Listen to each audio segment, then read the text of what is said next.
মাই ডিন চার কে to 7th house what happen. আমি কিছু বলবো না, আপনি আসলে ইয়েস, কেন কিছু বলো দাদা প্লিজ একটু বলুন আমার ডাইভোর্স হয়ে যাবে। আরে ভাই দেখো, 7th হাউসে কিছু থাকলে ডাইভোর্স বলবো না, আমি ডাইভোর্স হবে যদি বেশি মডার্ন পার্টনার বিবাহ করো, আর কিছু বলবো না।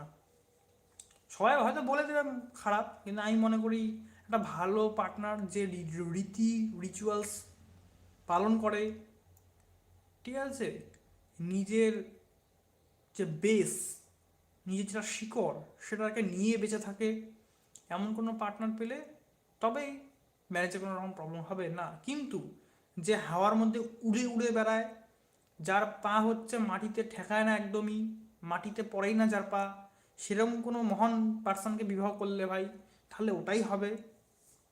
আমার কথা হচ্ছে এটা। ও, মঙ্গল কিন্তু যোগ, মঙ্গল উচ্চস্থ থার্ড হাউসে, ইস, এই চারটা